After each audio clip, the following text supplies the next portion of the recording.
네, 11월 18일 수요일 오늘의 킹슈맨 시작합니다. 고급스러운 잔에 담긴 녹진한 에스프레소 같은 분 신지한식 변호사 모셨습니다. 안녕하세요. 네, 안녕하세요. 네, 커피를 아주 좋아하신다면서요? 커피 아주 좋아합니다. 네. 커피는 흔히 쓴맛만 있다고 생각하시는데요. 커피에는 쓴맛, 단맛, 신맛 세 가지 맛이 어떻게 조율되느냐에 따라 다르고 사실은 향, 같이 마시는 사람까지가 커피를 완성하는 거죠. 네. 그래서 제가 쓴소리는 분명하게 하되 이 이야기 안에 단맛과 신맛 그리고 사람의 향기가 담겨 있는 직문직답 될 수 있도록 노력하겠습니다.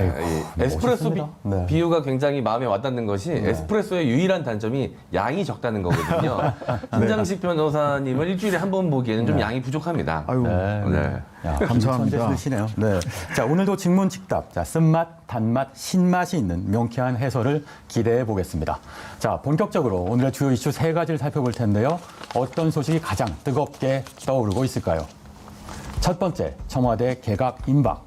두 번째, 김해 신공항 백지화. 세 번째, 윤석열 해임 시나리오입니다. 자, 오늘 이야기 나눠볼 첫 번째 이슈, 청와대 개각 임박입니다. 자, 문재인 대통령이 이르면 1차 개각을 단행할 것으로 전해졌는데요. 먼저 관련 영상 보고 이야기 이어가 보겠습니다.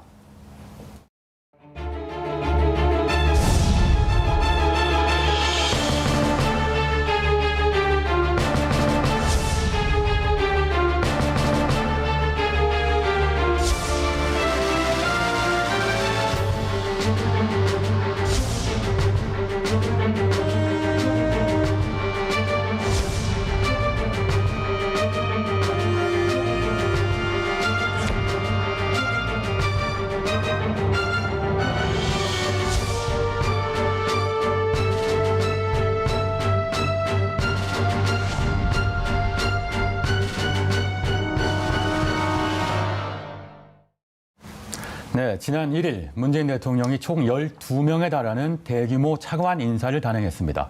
이어서 이달 말, 늦어도 내달 중순 이전에는 1차 개각을 단행할 것으로 보이는데요. 한번 짚어주시죠. 네, 지난 10일 정세균 총리가 취임 300일 기념 간담회에서 연말 연시보다 빨리 두 차례로 나눠서 개각을 할 예정이라고 밝혔었습니다. 이미 정기국회가 끝나는 시점에 맞춰서 11월 말 그리고 12월 초에 개각이 있을 것이다. 그래서 새 내각으로 집권 5년 차를 시작하고 남은 임기 1년 6개월을 마무리 지을 것이다. 이런 관측이 계속해서 제기되어 오던 상황이었습니다. 네, 결국 이번 개각에서 과연 누가 떠나고 누가 남을지 관심이 모아지고 있는데요. 이번 개각에서 거론되고 있는 인물 누가 있습니까? 네, 먼저 이 문재인 정부의 원년 멤버인 이 박능후 보건복지부 장관과 2018년 9월 취임한 이재갑 고용노동부 장관, 그리고 2019년 9월 취임한 여성가족부 이정옥 장관, 그리고 박영선 중소벤처기업부 장관이 교체될 것이라고 점쳐지고 있고요. 추미애 법무부 장관, 그리고 강경화 외교부 장관, 김현미 국토교통부 장관의 연임이 확실시되고 있는 상황입니다. 네, 일단 그러면 하나하나 좀 짚어볼까요? 일단 1순위로 교체가 점쳐지고 있는 분이 바로 박영선 중소벤처기업부 장관이죠. 네, 맞습니다. 이제 박영선 장관 같은 경우는 사실 중기부를 잘 이끌었다라는 평가를 받고 있는데 또 부처의 특성상 큰 잡음이 없었습니다. 그러니까 여야 간 첨예한 대립을 하고 있는 검찰 개혁을 둘러싼 법무부 장관이라든지 이런 부분에 대해서 이제 첨예한 갈등이나 대립이 없었기 때문에 무난하게 잘 이끌어왔다라는 평가를 받고 그리고 서울시장 준비를 꽤나 오랫동안 해왔다라는 이야기도 있습니다. 그렇기 때문에 이제 개각에서는 이제 교체 1순위로 뽑히는데 역시나 제일 큰 것은 인사청문회 후임자를 구하기가 특히나 법무부 장관에 비해서 수월할 것이다. 네, 그런 입장에서 아마 교체 대상 1순위로 오르고 있는 것 같습니다. 네, 현안엔 거리를 뒀고 장관은 잘했고 출마는 임박했고. 네, 자 최장수 국토부 장관 기록을 세운 김현미 장관도 짚어보죠. 지난해 교체되려다 후임 후보자가 낙마하면서 아직까지 자리를 지키고 있는데요. 부동산 정책 실패에 따른 비판이 가열되면서 교체 가능성이 높아 보이기도 했는데 아니네요. 네, 지금 당장 바꾸기는 좀 어려워 보입니다. 지금 만약에 교체를 했을 경우에 문책성 인사로 보일 가능성이 좀 높고요. 지금 김현미 장관이 내놓았었던 여러 가지 부동산 대책 중에 내년 6월까지 이 다주택자에 대한 이제 규제가 있습니다. 그러니까 내년 6월까지 유예한 것이 있거든요. 그렇다면 그 부동산 규제에 대한 효과를 보려면 적어도 6월 이후 또는 6월에 임박한 5, 6월 정도가 돼야 부동산 대책이 이제 효능이 발휘할 겁니다. 네. 그렇기 때문에 그때까지 이제 좀 기다려주자. 또는 대통령의 성정상 지금 만약에 김현미 장관을 경질시킨다라고 했을 경우에 또는 네. 교체한다고 했을 경우에 지금까지 일어났었던 모든 부동산에 대한 잘못이나 비판의 목소리가 장관 한 사람에게 몰릴 가능성도 있습니다. 그렇기 때문에 그런 부분까지 생각을 해서 당분간 교체는 어렵지 않을까. 교체한다 하더라도 맨 마지막에 할 가능성이 높습니다. 논란은 있지만 문재인 대통령의 성정상 정책의 연관성을 고려할 것이다. 자, 그 누구보다 가장 주목을 받고 있는 사람이 바로 추미애 법무부 장관일 겁니다. 요즘 윤석열 검찰총장과 연일 날선 신경전을 펼치고 있는데, 자, 신장식 변호사, 추미애 네. 장관 유임될까요? 뭐 유임이 될 수밖에 없고 본인도 그러한 의지를 밝혔습니다. 즉 지금 추미애 장관으로서는 그게 공수처 설치 그리고 검찰 개혁이라고 하는 검경 수사권 조정 등 검찰 개혁의 제도적 과제, 그다음에 시스템의 설치, 구성이라고 하는 두 가지 과제가 앞에 남아 있거든요. 네. 그래서 근데 아직은 전부 다 둘 다 고잉온 하는 상태입니다. 네. 따라서 여기에 적어도 한 가지 정도라도 공수처 설치라도 그 확정이 되고 공수처장이 결정이 되어야 물러날 수 있는 여지가 생기는데요. 네. 본인도 소명으로 알고 그 검찰 개혁에 매진하겠다라고 한 만큼 이번 개각에서는 유임될 것으로, 개각에서는 빠지고 유임될 것으로 보입니다. 네, 검찰 이야기 완수될 때까지는 정치적 야망을 갖지 않겠다, 이런 발언도 했었으니까요. 자, 문재인 정부 원년 멤버들의 거취도 주목되는데 이거 정리해 주시죠. 네, 사실은 지금 문재인 정권이 들어서고 나서 그 어떤 정권보다 이 장관의 재임 기간이 깁니다. 평균적으로 이제 1년 남짓이라고 이제 통계가 나와 있는 것이 있는데, 지금 문재인 정권에 들어서는 처음부터 지금까지 약 4년차까지 함께하고 있는 장관들이 너무나도 많습니다. 네. 앞으로 이제 장관의 평균 재임 기간 할 때 사실 문재인 정권을 빼고 평균을 내야 하는 것이 아닌가라는 생각이 들 정도로 네. 높은 신임도를 받고 있는데, 여러 가지 이제 상황이 겹쳤죠. 특히나 올 초에 이제 개각 대상이었던 사람들, 코로나19가 터지면서 인사청문회 자체가 열리기 힘들었던 상황이었고, 국가 전체의 위기였기 때문에 개각 대상에 올랐다 하더라도 그 사람을 쉽게 이제 교체해서 흔히 말하는 행정부의 공백을 만들 수는 없었을 것입니다. 네. 근데 이 말을 반대로 설명하면 지금 K-방역이 성공하고 있고 코로나19에 대한 대처가 정부와 국민 모두 약간 시스템으로 지금 돌아가고 있는 상황이 됐습니다. 그리고 위기감을 느꼈을 때는 다시 자발적인 사회적 거리두기도 할 수 있는 상황이 되기 때문에 지금 이제 당초 이제 개각이 대상이 되었었던 박능우 장관이라든지 네. 이재갑 장관이라든지 여가부 장관이라든지 이런 분야들은 이제 교체가 될 가능성이 높다라고 볼 수가 있고, 네. 다만 강경화 장관 같은 경우는 미국과 일본의 지금 정상들이 또 교체가 됐습니다. 네. 이런 상황에서 흔히 말하는 휴민트라든지 그동안의 노하우가 축적된 사람을 쉽게 또 교체하기 좀 어려워 보일 수도 있습니다. 네, 자, 신장식 변호사, 네네. 궁금한 부분이 있는데 정세균 총리 어떻게 될까요? 정세균 총리 경질설이 있는데, 일단 연말까지 개각을 한다고 했잖아요. 두 차례에 걸쳐서.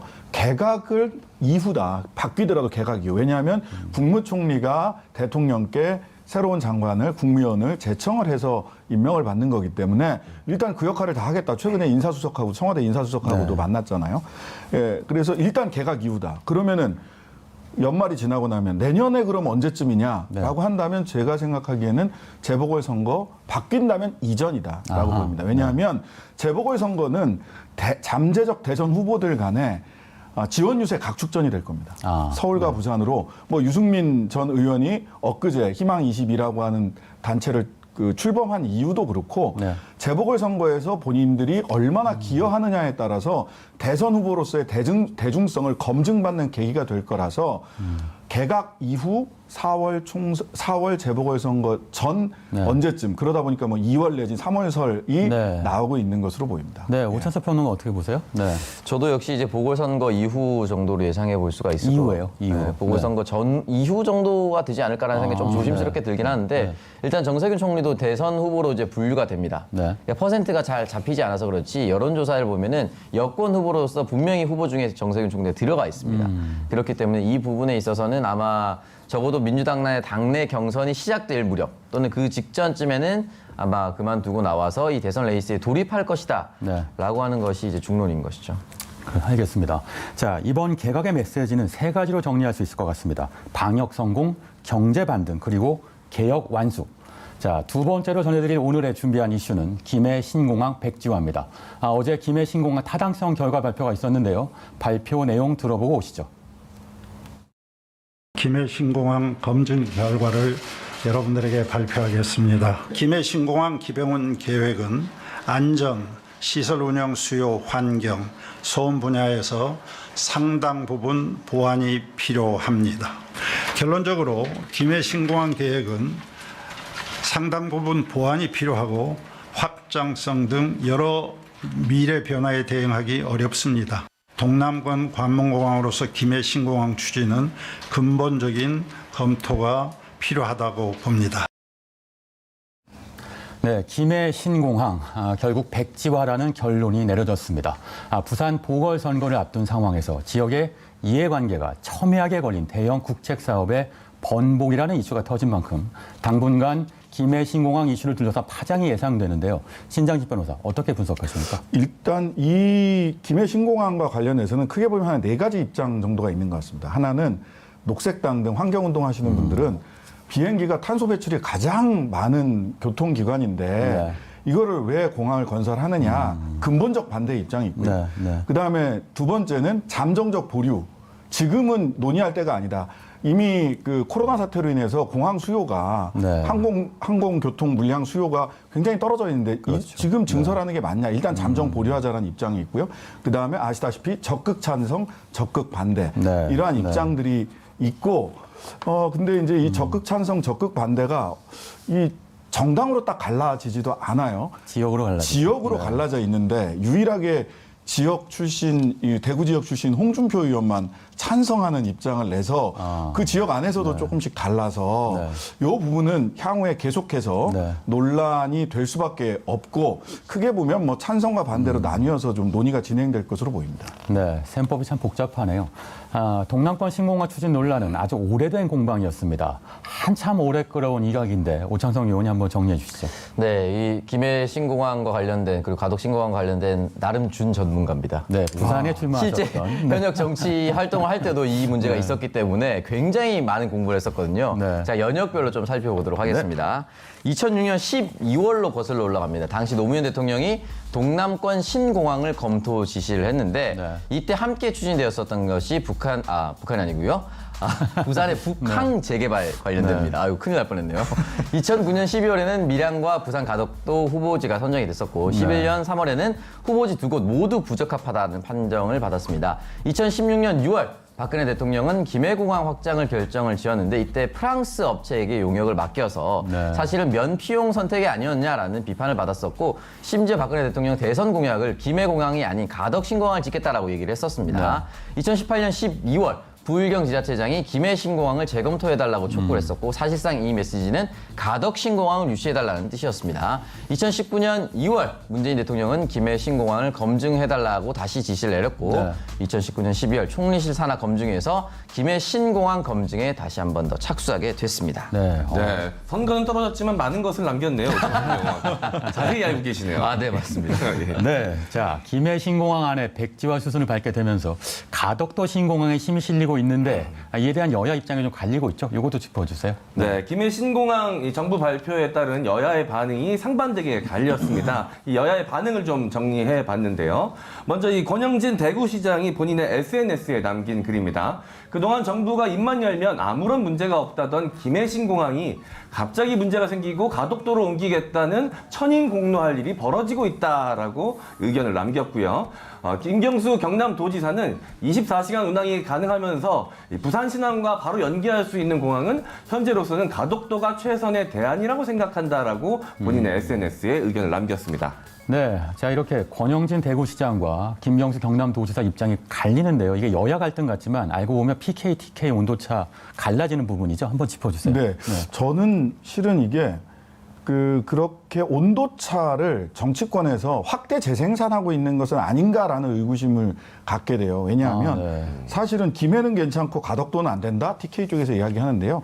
김해와 가덕도가요. 직선 거리로는 21km. 그다음에 차량을 이용해서 가도 40km 정도 차이가 나는데 김포공항에서 인천공항이 40km 차이 나고요. 종로에서 인천공항까지는 60km 이상 차이가 납니다. 그러니까 사실은 김해와 가덕도 사이에 엄청난 거리의 차이가 있는 것이 아닌데 마치 20km를 더 남쪽으로 가면 TK를 버리는 것처럼 이야기하는 것은 어찌 보면 TK 지역을 정치적 기반으로 두고 있는 정치인들이 자신의 지지 세력을 결집시키기 위한 차별화 전략 온도차 극명화 전략의 하나는 아닌가라고 하는 의심을 할 수밖에 없어요. 그러다 보니까 대선을 생각하고 있는 홍준표 의원 같은 경우는 그렇죠. 가덕 신공항에 찬성하는 입장을 페이스북에 올리기도 한 것이죠. 그러니까 지역을 기반으로 해서 단단하게 지지층을 모으려고 하는 정치인과 전체적으로 국토 전반을 좀 대통령의 꿈을 꾸는 정치인 사이의 입장 차이도 분명히 있다. 지역 간의 갈등으로만 접근해서는 이 문제가 사실은 풀리기 어려울 것이다라는 생각이 듭니다. 예. 네, 아주 중요한 부분을 짚어주셨습니다. 자, 가덕도 신공항이 부각되는 것과 관련해서 내년 보궐선거 때문이다. 이런 큰 그림 해석도 있는데 어떤가요? 네, 가덕도 신공항 부각에 따른 여야의 입장 차이도 한번 정리를 해봤습니다. 먼저 주호영 국민의힘 원내대표의 말입니다. 내년 부산시장 보궐선거 앞두고 어떻게든 득보려고 무리하게 변경 추진하는 것 같다. 국민의힘이 감사원 감사를 청구하겠다라고 의원총회에서 밝혔고요. 이낙연 더불어민주당 대표는 긴급대책회의를 통해서 검증위가 시작된 게 10달도 전이다. 그때 보궐선거가 있었나? 이상하지 않나? 라는 말을 남겼습니다. 네. 내년 부산시장 보궐선거를 앞두고 아무래도 쟁점이 될 수밖에 없다 싶긴 한데요. 신장식 변호사 어떻게 보세요? 저는 이 쟁점이 지금 주호영 원내대표 이야기는 원내대표로서의 이야기라기보다는 TK 출신 정치인으로서의 이야기가 맞는 것 같습니다. 김종인 비대위원장 입장이 다르고요. PK 지역의 국민의힘 의원들 입장은 적극 환영입니다.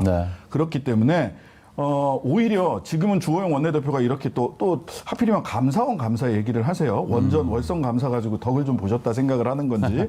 예. 근데 이렇게 얘기를 하지만 실제로 부산 재보궐선거나 다음 차기 대선까지 누가 잘 추진할 수 있을 거냐가 쟁점이 되지. 이거 추진하면 안 된다를 가지고 여야 간에 쟁점이 붙지는 않을 것 같아요.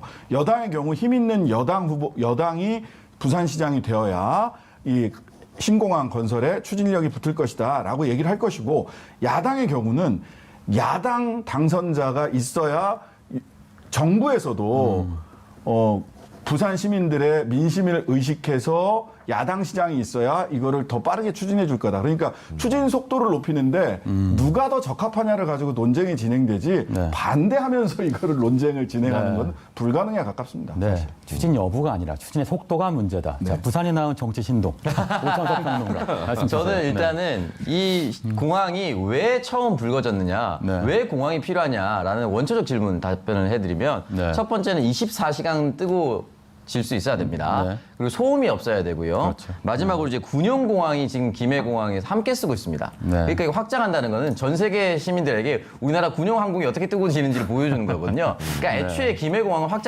확장이 불가능해요. 그랬죠. 그리고 행정구역상 김포공항이 서울 강서구에 있듯이 김해공항은 부산 강서구에 있습니다. 김해시에 있는 게 아니에요. 그럼에도 불구하고 이제 부울경 지자체장들이 이렇게 찬성하는 이유는 거대한 물류 항만 거점으로서 이 남부를 발전시키겠다는 의지거든요. 그렇기 때문에 여러 가지 상황에서 국민의힘 입장에서도 반대하기는 어려울 것이고, 오늘 타 방송사 라디오에 출연해서 지금 부산시장 후보군으로 분류되어 있는 박형준 교수 역시나 가덕 신공항이 유치돼야 된다라고 이야기를 하고 있기 때문에 이 부분에 대해서는 여야 이견 없을 거라고 봅니다. 일단 이 문제 용어부터 정리해야 될 것 같습니다. 가덕 신공항이 아니라 불경 신공이라고 불러야 되는 게 아닐까요? 일단 인구 800만, 부산, 울산, 경남 지역, 동남권 메가시티 경제권이라는 큰 그림 속에서 이 문제를 이해해야 한단 말입니다. 자, 세 번째로 전해드릴 오늘의 준비한 이슈는 윤석열 해임 시나리오입니다. 윤석열 검찰총장의 임기가 내년 7월인데요. 아직 8개월가량 남았지만 연일 야권의 윤석열 경질론이 거셉니다. 네, 관련해서 박상혁 더불어민주당 의원은 정치인 윤석열 총장은 이제 결정할 때가 되었다. 또 정치적 반칙을 멈추고 정치를 하려거든 사퇴해서 당당하게 경제하는 것이 마땅하다. 이렇게 얘기했고요. 박주민 더불어민주당 의원은 검찰총장이 많은 검찰들과 함께 소위 말하면 정치판에 뛰어든 것 아니냐. 이런 형국이 되지 않을까 걱정스럽다. 이렇게 얘기도 했습니다. 자, 연일 이어지는 여권의 윤석열 검찰총장 경질론 어떻게 보십니까? 사실 윤석열 검찰총장을 자리에서 물러나게 하는 방법은 본인이 스스로 물러나는 것 이외에 물러나게 하는 방법은 세 가지가 있습니다. 하나는 국회에서 탄핵하는 겁니다. 두 번째는 인사권자가 해임하는 거고요. 대통령이 해임하는 거죠. 근데 해임은 굉장히 어려운 길이 있는 게 임기가 보장된, 이게 검찰총장은 임기가 보장된 그 공무원이거든요. 임기가 보장된 공무원을 해임하기 위해서는 굉장히 해임 사유가 명백하고 분명해야 합니다. 그다음에 세 번째는 검사에서 검사직을 징계 해임하는 겁니다. 그러니까 검찰총장도 검사거든요. 네. 그렇기 때문에 근데 이거는 검사 징계법, 징계 절차에 따라서 징계를 해야 되는데요. 이 세 가지 절차를 직접적으로 언급하고 있지 않습니다. 비판의 목소리는 높이고 있지만 왜냐하면 결과적으로 이런 세 가지 방법을 구체적으로 진행을 한다면 검찰총장 윤석열을 정치인 윤석열로 피해자 코스프레를 하면서 정치인 윤석열로 자연스럽게 변신시켜주게 되는 과정이 되기 때문에 네. 지금 비판의 목소리는 실질적으로 수사권을 활용해서 정치를 하고 있다고 보이기 때문에 네. 비판의 목소리는 높이지만 실질적으로 이 절차에 돌입하는 것은 다른 문제일 것이다 라는 네. 생각이 듭니다. 네. 탄핵, 해임, 그리고 검사직 해임 세 가지 짚어주셨는데요. 오찬석 평론가 어떻게 보세요? 네, 역시나 그 세 가지 저도 똑같이 그 절차를 밟기엔 좀 쉽진 않아 보입니다. 그래서 지금 상황은 이제 여권 정치인들이 흔히 말하는 이제 여론의 형성인 것이죠. 이제 여론의 형성이라 하면 여권의 지지자들이 윤석열 총장 너무한 거 아니냐, 사사건건 정부의 반기를 들고 법무부 장관의 지위에 제대로 응하지도 않고 네. 이런 부분에 있어서 아마 여권 지지자들의 불만을 이제 여당 의원들이 받아서 얘기를 하고 있는 상황인 것이고 대통령의 성정상 장관을 포함해서 고위공직자를 함부로 해임하거나 중도 사퇴하는 경우가 거의 없었습니다. 네. 그렇기 때문에 이 부분에까지는 지금으로서는 대통령이 결단하기도 좀 쉽지는 않은 상황인 것 같습니다. 네, 추미애 장관과 윤석열 총장의 계속된 갈등과 관련해서 어제 이낙연 더불어민주당 대표도 입을 열었습니다. 이낙연 대표의 발언 함께 듣고 오시죠. 정치적 중립성에 대한 시비나 또는 검찰권 남용이라는 논란 이런 것들을 불식시켜 주실 필요가 있겠죠. 만약에 그럴 마음이 없으시다면 그건 본인이 선택해야 될 문제이죠. 비교적 스타일 쪽에 아쉽다 하는 말씀을 듣는 것 아닌가 생각합니다. 자, 그건 본인이 선택해야 할 문제다. 이러면서 해임을 건의할 생각이 없느냐는 질문에는 총장께서 그런 시비를 받지 않도록 처신해 달라. 이렇게 엄중하게 당부했는데요. 추미애 윤석열 갈등이 계속되면서 대통령이 나서야 한다. 이런 목소리까지 커지고 있습니다. 네, 먼저 원희룡 제주지사가 본인의 SNS에 남긴 글부터 알려드리도록 하겠습니다. 문재인 대통령은 해지해야 합니다. 윤석열입니까? 추미애입니까? 라는 글을 남겼고요. 유인태 전 국회 사무총장은 한 라디오 프로그램에 출연해 지금 저렇게 고집센 둘이 충돌하니까 누가 말리지도 못하고 있다. 이대로 방치하는 건 대통령에 너무 부담이 된다. 결국 청와대가 나서서 이거 어떻게 되든지 정리를 해야 될 것으로 본다라고 의견을 남겼습니다. 네, 신자치 변호사. 결국 문 대통령이 나설까요? 굳이 지금 나설 이유가 없다라고 보이고요. 다만 아까 말씀드렸던 것처럼 그 탄핵, 징계, 해임 네. 이렇게 검찰 징계 이 중에서 지금 현재 법무부 감찰이 진행되고 있고요. 수사가 중앙지검과 남부지검에 대한 네. 수사도 진행이 되고 있습니다. 옵티머스 라임 건도 있고 네. 그 장모 건 그다음에 아내, 부인, 배우자 건 해서 수사가 진행되고 있고 감찰이 진행되고 있는데 이 부분에서 실제 어떤 수사 결과 내지는 감찰 결과가 어떻게 나오느냐에 따라서는 네. 인사권자가 결단을 해야 될 시기가 올 수도 있지만 이것은 예단하기는 어려운 상황입니다. 감찰 결과에 달려있다. 자, 정세균 총리가 최근 비공개로 청와대 인사수석을 불러서 보고를 받은 것을 두고 추미애 장관과 윤석열 총장 사이의 갈등에 관한 논의가 이어지지 않겠느냐 이런 얘기가 있었는데요. 정 총리가 윤 총장에 대한 해임을 강력하게 건의하는 방식으로 문 대통령이 직접 해임에 나서는 부담을 덜어줄 것이다. 이런 관측도 있습니다. 오찬석 평론가 어떻게 보세요? 네, 역시나 이제 여러 가지 시나리오 중 하나죠. 아까 제가 말씀드렸다시피 이제 여권의 지지자들의 불만을 모아서 여권의 이제 여당 의원들이 얘기를 했고 거기에 힘입어서 총리까지 이야기를 한다면 대통령도 흔히 말하는 해임할 수 있는 명분이 쌓이게 됩니다. 네. 하지만 그럼에도 불구하고 대통령의 성정상 쉽게 해임하기는 어렵고 저는 중요한 포인트가 이 공수처 통과, 이 검경 수사권 조정에 대한 마무리 작업. 이때도 만약에 윤석열 총장이 공개적인 반발 메시지를 내버린다 하면은 이거는 민주정부에 쭉 이어왔었던 검찰개혁 전체를 반대하는 겁니다. 네. 그때는 아마 결단을 내릴 수 있는 포인트가 또 올 수 있지 않을까라는 생각이 좀 듭니다. 명분이 있고 또 선을 넘을 것이냐 여러 변수가 있군요. 자, 지난 국정감사에서 윤 총장은 임명권자인 대통령이 흔들리지 말고 임기를 지키라고 했다며 임기를 완수하겠다는 의지를 보였습니다. 그의 운명 과연 누구 손에 달려 있을까요? 지금까지 오늘의 이슈였습니다.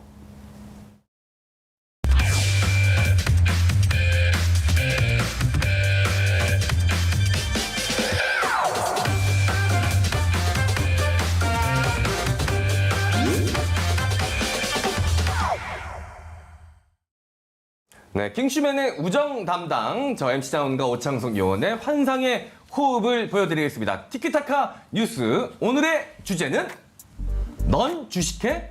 난 신발사입니다.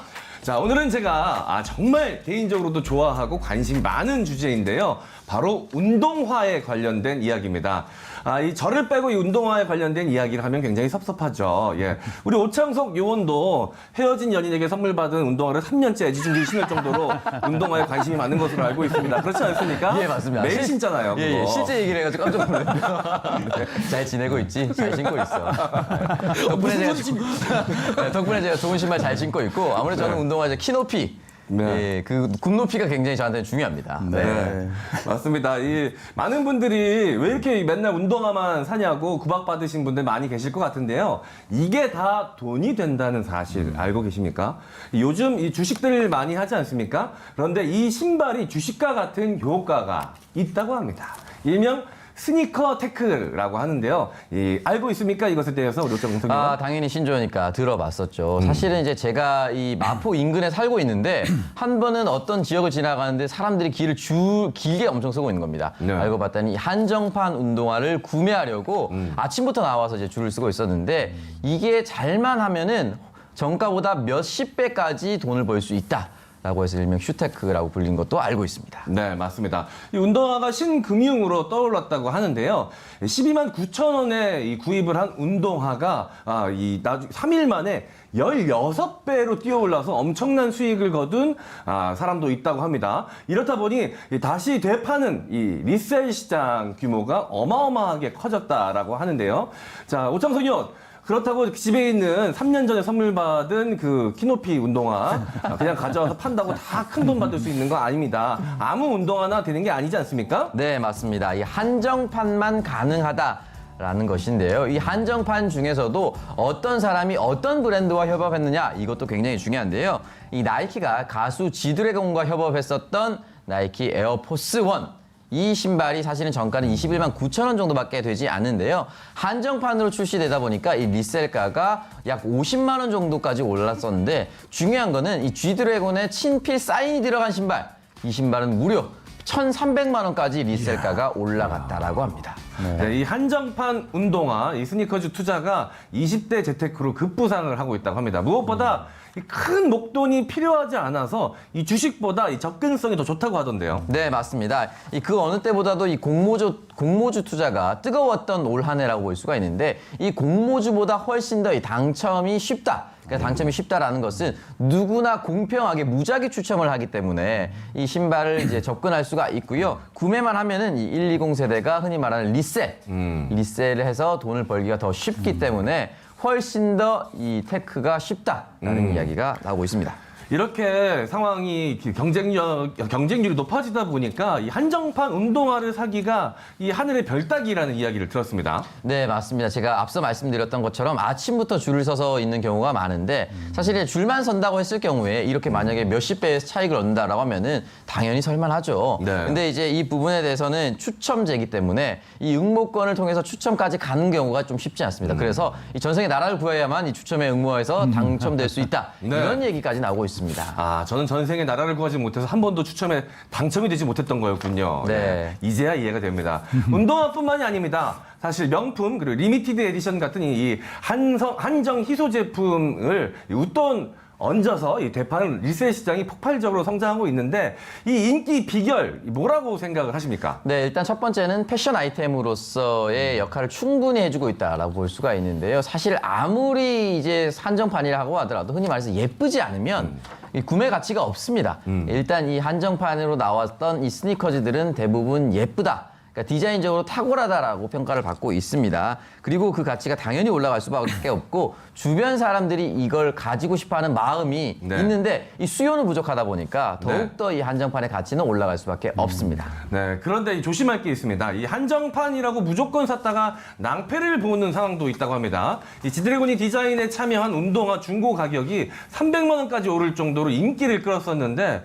이 한 인터넷 사이트에서는 단돈 9만 원에 팔리고 있었다는 이야기를 들었습니다. 어떻게 된 일입니까? 네, 일단 의심해 봐야 될 것 같은데요. 정가가 21만 9천 원이었는데 갑자기 9만 원대로 떨어졌다?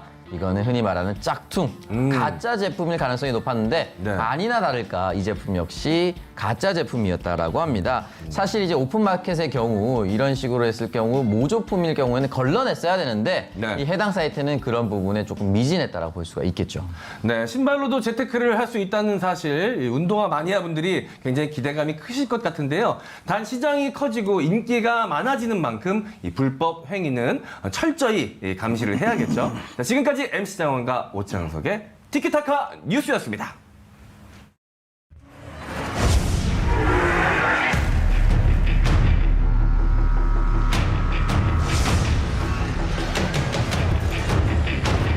국회감사 요구 이후에 산업부 공무원들이 관계 자료를 거의 모두 삭제했습니다. 그리고 그것을 복구하는 데도 시간이 걸렸고 또 진술받는 과정에서도 상당히 어려움이 있었습니다.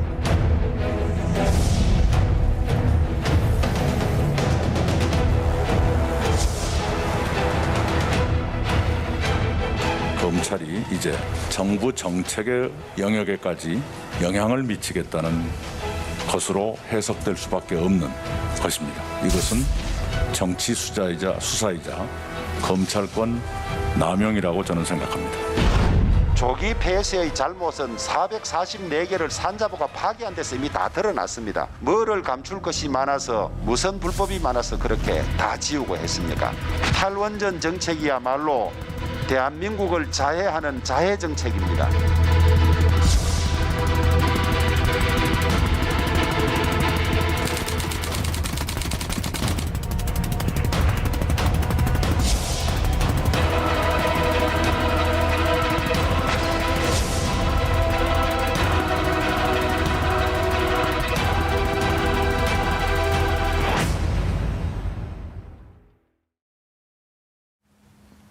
네, 오늘의 직문직답 주제는 청와대 향하는 원전 수사, 쟁점 완벽 분석입니다.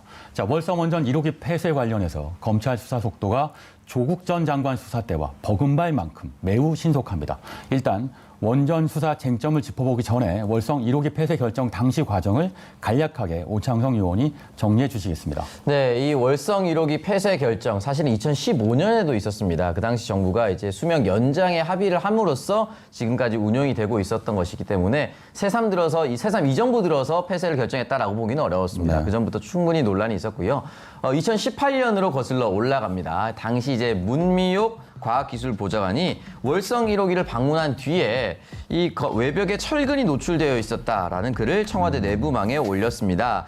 그리고 4월에 문재인 대통령이 청와대 보좌관에게 이 월성 1호기 연구 가동 중단 언제 결정할 계획이냐라고 물어봤고 청와대 비서관실에서 즉각 조사에 나섰습니다. 이미 노후화가 됐었기 때문에 이 부분은 충분히 지시할 수 있다라고 보고요. 청와대 비서실에서는 산업통상자원부에 월성 1호기 조기 폐쇄 보고를 지시했었고 산업부에서는 월성 1호기 즉시 가동 중단 방침 결정을 내려달라고 요구를 했습니다. 그리고 2019년 6월입니다. 한수원 이사회에서도 이 월성 1호기에 대한 조기 중단을 요구를 했었고 네. 최종적으로 12월 원자력 안전위원회에 월성 1호기 연구 정지를 최종 결론을 받았습니다. 네, 이런 과정을 거쳤는데 감사원의 감사 결과가 1년 만에 나왔고 기다렸다는 듯 검찰의 압수수색이 이루어진 겁니다. 자, 그런데 감사원의 감사 결과 일단 어떻게 나왔는지 한번 짚어주시죠. 뭐 우선 이용률, 판매 단가, 비용 이 세 가지 측면에서 즉 경제성 측면에서만 그 검토를 했고요. 네. 그 경제성 측면에서 이용률 불리하다고 단정하기 어렵다. 뭐 판매 단가 뭐 낮다고 너무 낮게 추정됐다 이전에 그다음에 비용도 뭐 과다하게 추정된 바가 있다 이렇게 네. 얘기를 했는데요. 근데 저는 우리가 이것도 프레임인데 좀 잘 보셔야 되는 게 네. 조기 아까 주호영 원내대표도 조기 폐쇄 결정이라고 이야기를 하는데요. 조기 폐쇄 결정이 아닙니다. 불법 연장 운영 금지 결정이라고 봐야 됩니다. 왜냐하면 2015년에 연장 운영 결정을 했었습니다. 원자력 안전위원회에서. 근데 이게 서울행정법원에서 2017년에 네. 그 연장 운영 자체가 불법이다. 네. 해서 연장 운영 결정을 취소했어요. 따라서 조기 폐쇄 결정이 아니라 불법 연장 운영 금지 결정이다. 네. 이것에 대해서 감사원이 감사를 한 것이기 때문에 그 불법 연장 운영 금지 결정의 타당성에 대해서 얘기해야지 조기 폐쇄 결정이 잘 됐냐 못 됐냐라는 프레임에서 이야기해서는 안 된다. 네. 대통령께서 아까 그 연구 가동 중단 언제 결정할 거냐. 즉 잠정적 가동 중단이 아니라 영구 가동 중단을 언제 할 거냐라고 물은 것이지 이것 자체가 조기 폐쇄를 대통령이 지시해서 왜곡됐다라고 하는 프레임에서 우리가 벗어나야 된다. 네. 다시 한번 말씀드리겠습니다마는 불법 연장 운영 금지 결정에 대한 감사고 그것에 대한 논란이다라고 프레임 자체를 달리 보셔야 된다 말씀드립니다. 네. 네. 자, 이제 어느 정도 이 월성 1호기 관련된 논란에 대해서 그림이 좀 그려지시죠? 자, 그럼 청와대에 향하는 원전 수사 핵심 쟁점 첫 번째 질문 나갑니다. 이 감사원 고발도 없는데 검찰 압수수색입니다. 네, 앞서 영상에서도 살펴봤듯이 검찰이 수사를 시작한 이유는 감사원 감사 결과 때문이었는데요. 문제는 감사원의 고발이 없이 검찰 압수수색이 이뤄졌다는 점일 겁니다. 민주당 홍영표 의원 자신의 페이스북에 감사원 고발 없이 정부 정책 사안을 검찰이 수사한 전례가 없다고 꼬집었는데요. 신장신호 짚어주시죠. 예, 이거 매우 이례적인 일이고요. 근데 이게 왜 그 고발도 없었는데, 그러니까 수사 참고 자료를 넘겼다라고 하는 건데요. 근데 최재형 그 감사원장은 고발하고 싶어서 안달이 나 있었습니다, 사실은. 네, 네. 지난 총선 직전에도 3차례나 감사위원회 회의를 연달아서 개최하면서 고발 의사를 밝혔고요. 네. 고발해야 된다. 근데 감사위원들이 고발은 지금 안 됩니다. 라고 얘기를 했더니 나 그러면 그만둘래 하고 자택에 들어가서 칩거해버렸어요. 그러니까 왜 고발 안 해? 네. 라고 했던 거고 이번에도 고발이 하고 싶은데 감사위원들이 고발까지 나가는 건 적절치 않다라고 하니까 수사 참고 자료 7천 쪽이나 되는 수사 참고 자료를 넘겼고 네. 이 수사 참고 자료가 압수수색 영장 발부의 근본적인 자료가 됐다라고 네. 하는 것은 대전지검에서 스스로 밝힌 이야기입니다. 네, 그래서 야당 청부 수사다 이런 얘기가 나오는 건데요. 오찬석 평론가, 원전 경제적 평가 문제가 과연 검찰 수사 영역이긴 할까요? 네, 당연히 아니라고 볼 수가 있겠죠. 네. 사실 이제 대통령 공약 중에 하나였던 것이고 대통령의 공약으로 만들어질 수 있었던 것은 대통령을 지지했었던 일반 국민들의 의지입니다. 그렇다면 이제 국민의 의지에 반하는 행동을 검찰에 했었다라고 볼 수가 있는 것이고 네. 물론 고발이 들어가면 수사는 들어가야 된다는 것에는 동의합니다. 다만 중요한 것은 윤석열 총장이라든지 자신의 최측근에 대한 수사는 미적지근거 하면서 이런 부분에 대해서 선택적으로 빠르게 수사에 들어갔다라는 것 자체가 정치적으로 보일 수밖에 없는 것이다. 다른 국민들이 봤을 때도 왜 이 사안은 천천히 하고 이 사안은 재빠르게 행동하는가 이런 부분에 대해서는 분명히 의심할 수밖에 없는 것이죠. 네. 제가 알기로는 감사원이 이미 산업부와 관련 공무원에 대해서 이 징계 조치를 내린 것으로 알고 있는데요. 이 산업통상자원부는 재심의를 청구한 상태라고 이야기를 들었습니다. 네, 일단 감사원에서 여러 가지 징계 조치를 내리긴 했었는데요. 한손 사장 같은 경우는 감독 의무 위반으로 이제 엄중 주의를 줬고요. 백용규 당시 이제 산업부 장관과 최이봉 당시 산업정책비서관은 인사혁신처를 통해서 징계 처분을 내려달라. 그리고 산자부는 주의 처분을 해달라라고 이야기를 남겼습니다. 네, 청와대 향하는 원전 수사 핵심 쟁점 살펴보고 있는데요. 다음 질문은 감사원 감사 발표 시점이 수상하다입니다. 지난 11월 10일이었죠. 국회에서 열린 예산결산특별위원회 전체 회의에서 윤영찬 의원이 최재형 감사원장에게 여러 가지 의문점을 제시했습니다. 일단 저희가 윤영찬 의원이 당시 만든 타임라인을 그대로 준비해봤는데요. 이걸 보고 좀 더 자세하게 나눠보겠습니다. 네, 보시면 신여섭 변호사, 네. 이 타임라인 상으로 보면 감사원장이 말씀하신 것처럼 원전 관련된 문제를 삼겠다라는 의도를 갖고 감사를 한 게 아니냐 의심을 하게 되는데요. 한번 짚어주시죠. 예, 우선 그 2020년 2월 달에 감사 결과 보고 시한 마감일이었는데 이때까지 마감을 못했어요.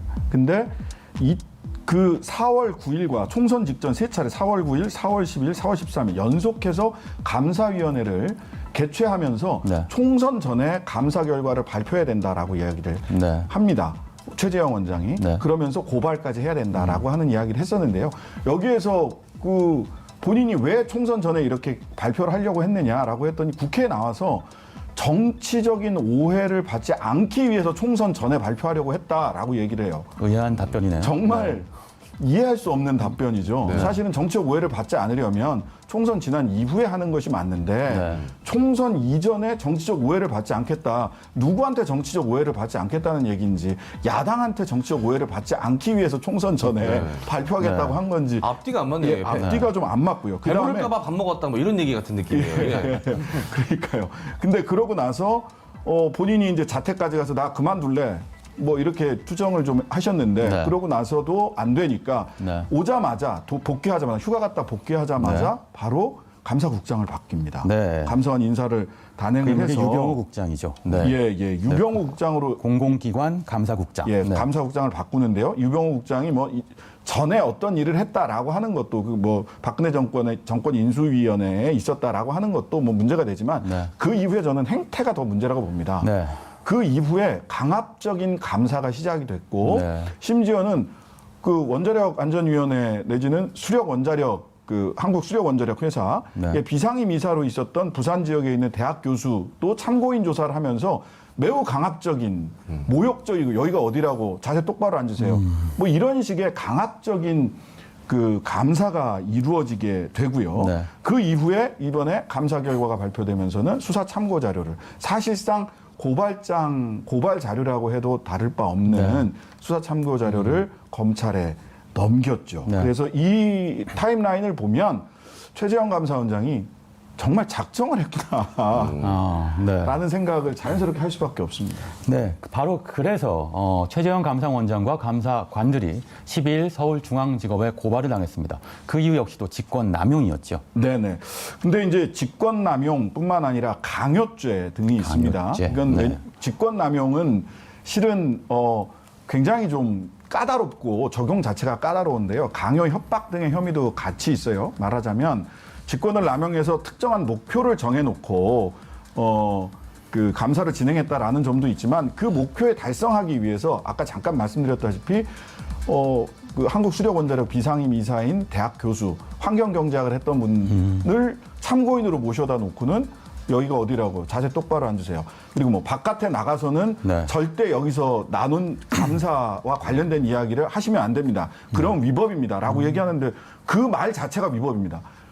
그 안에서 감사받았던 얘기를 바깥에 나가는 게 왜 위법입니까? 말이 안 되는 협박이거든요. 네. 예, 이런 방식으로 감사가 이루어졌다는 것 자체 그 고발장을 작성하신 변호사님이랑 통화를 해봤는데 고발 네. 내용이 굉장히 구체적이고 아하, 네. 고발 안에 그런 강요와 협박을 받은 분들의 진술이 굉장히 구체적으로 드러나 있다. 네, 이런 감사 결과 그리고 바로 검찰이 수사에 들어가고 이걸 관련된 야당이 관련된 고소 고발을 하고요. 결국 감사원, 야당, 검찰의 삼각편대 커넥션이 형성된 건 아니냐 이런 의심을 하시는 분들이 꽤 있으신데 네. 어떨까요? 감사원, 야당, 검찰 하나가 더 들어가야 될 것 같습니다. 언론까지. 네, 언론까지. 예, 네. 저 아까도 말씀드렸다시피 이거는 조기 폐쇄 결정이라는 프레임으로 여러분들이 보시면 안 되고요. 불법적인 연장 운영을 금지한 결정이 네. 그 출발선이다라고 하는 점을 다시 한번 말씀드립니다. 그런데 언론에서는 조기 폐쇄 결정 이렇게 얘기를 하고 있고 경제성 얘기하는데 그것도 사실은 실제 자료를 보면 적절치 않고요. 다만 다시 말씀드리면 감사원장이 4월 총선 투표 전에 이 감사 결과를 발표하려고 무진장 막 나 그만할래 네. 라는 얘기까지 하면서 얘기를 했었고 그다음에 감사원의 수사 참고 자료 검찰 송부 그다음에 윤석열 총장의 대전지검 방문, 대전지검 고검 방문. 하필이면 대전지검과 이 사건 수사 담당자는 전부 다 윤석열 라인으로 분류되는 검사들이세요. 그다음에 대전 지역, 국민의힘 중앙당도 아니고 대전 지역에 있는 지역위원회 고소고발, 또 보수적 시민사회단체의 고소고발 이런 것들이 우연이라고만 하기에는 너무 시기적으로 중첩돼 있고 고차돼 있습니다. 네. 청와대 향하는 원전 수사 핵심 쟁점, 직문직답. 다음 질문입니다. 월성 1호기 수명 연장 결정 자체가 위법입니다. 네, 월성 1호기를 다시 가동하려고 해도 법적인 근거가 없다는데 이건 무슨 얘기입니까? 아까 그 불법 연장 운영 금지에 대한 것이다라고 말씀드렸던 게 2017년 2월 달에 서울행정법원이 판결을 합니다. 2015년에 원자력 안전위원회가 했던 연장 운영 결정 자체가 불법이다라는 판결을 한 거예요. 네. 그 판결의 이유가 최신 기술을 적용하지 않았다. 최신 기술의 기준을 적용하지 않았다. 옛날 기준 가지고 안전하다라고 얘기한 거예요. 그 말이 안 되는 거지 않습니까? 두 번째는 운전 변경 비교표. 운전을 변경하려면 지금과 이후의 상황을 비교해야 되는데 비교할 수 있는 표를 제출을 하지 않았어요. 그다음에 원자력 안전위 소속 과장이 전결 처리를 해버렸어요. 원자력 안전위에서 심의해야 될 걸 마구 자기들끼리 실무자들끼리 전결 처리했고 마지막에 심의위원회 무자격자가 참여했습니다. 소위 원전 쪽, 친원전 쪽 사람들이 심의위원회 그 자격 없이 참여를 했다는 거죠. 이러한 이유로 이미 불법적이다. 연장 운영 안 된다라는 판결을 했다는 겁니다. 예. 네. 이 가장 큰 문제는 제가 봤을 때 이 월성 1호기의 지난 10년간 실제 수익이 지속적으로 이 적자였다라는 사실인데요. 네네. 이렇게 되면 이 경제성에도 문제가 있는 것 아닙니까? 경제성에도 문제가 있죠. 지난 10년간 8,700억 정도가 들어갔어요. 그 적자가 났는데 네. 8,700억은 매년 1,000억 원 이상의 적자가 났다는 겁니다. 왜냐하면 3년 정도 운영이 중단된 해를 빼면 약 매년 1,000억 원 이상씩 1,200억 원 정도씩 적자가 났다는 것이고 사회적 비용이나 이런 것까지를 포함한다면 그 소위 경제성이라는 것도 신화에 불과하다라는 말씀드립니다. 네. 청와대 해안은 원전 수사 핵심 쟁점, 직문직답 마지막 질문입니다. 직권남용, 배임죄 성립 가능성은입니다. 네, 결국 이 수사의 방향이 더 윗선으로 향할 것이다. 짐작은 갑니다만 그렇다면 그 윗선은 어디까지가 될까요? 문재인 대통령까지 그 화살이 갈까요? 또 이번 사건에 관여한 인물에 대한 직권남용, 배임죄를 묻는 것은 법적으로 가능할까요? 답해 주세요. 저는 어렵다고 봅니다. 대통령에게 화살을 돌리고 그런 이미지를 주려고 하는 것은 분명해 보이지만 지금 당시의 공직자들에게 직권남용이나 배임죄를 묻는 것은 저는 불가능에 가깝다라고 보는데요. 왜냐하면 같은 이유로 중앙지검에서 같은 이유로 고소고발이 된 사례가 있습니다. 이미 윤석열 총장이 중앙지검장으로 있을 때 중앙지검에 3번 그리고 대구청과 경주청에 각 3번 비슷한 내용의 배임죄를 묻는 고소고발이 있었는데요. 이거는 정책 결정이기 때문에 수사가 검찰이 쉽게 개입해서는 안 된다라는 이유. 두 번째는 수력 원자력 그 회사 측에 손해가 없었다. 그다음에 세 번째는 배임죄라면 임무를 배신해서 누군가 경제적 이득을 가져가야 되는데 경제적 이득을 얻은 사람도 없다라는 이유로 명백한 이유를 가지고 각하 내지는 기각을 했거든요. 근데 그때는 맞고 지금은 틀리다? 또는 그때는 틀리고 지금은 맞다? 이렇게 얘기할 수 있는지 역사적 사실은 동일한데. 그래서 저는 어렵다고 봅니다. 어렵다. 자, 추미애 법무부 장관은 이번 사건을 두고 원전 수사는 정치적 목적의 편파 수사라 말하기도 했는데요. 결국 이 수사의 결말 어떻게 될 거로 보십니까?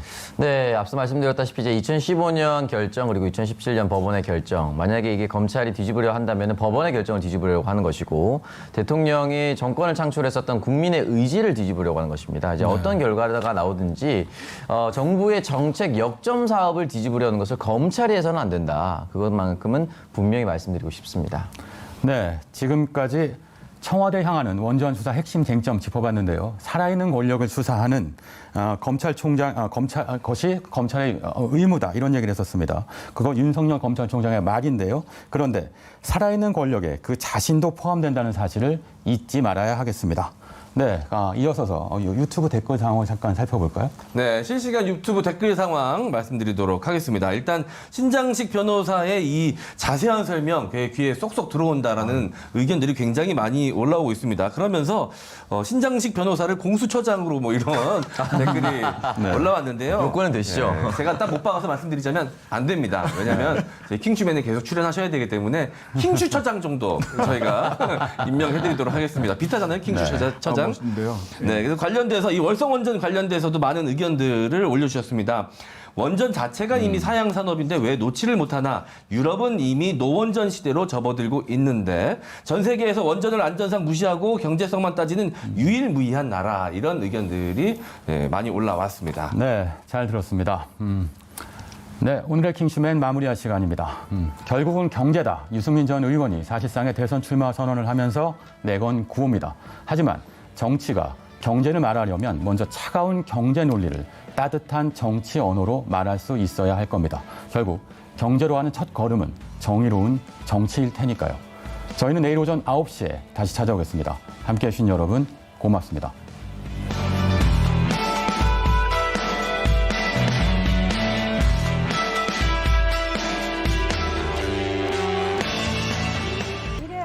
일해야 돼 이제. 일하죠. 일은 끝이 없어요. 저요? 일하죠. 시민의 방송 TBS 유튜브 100만 구독자 만들 캠페인이에요. 일합시다. 일합시다. 그래요. 일합시다. 일합시다. 저도 일하거든요. TBS가 일할 수 있게 여러분이 일해주세요. TBS 유튜브 100만 구독 캠페인. 일합시다. 일합시다. 100만 가자. 될 리가 없다.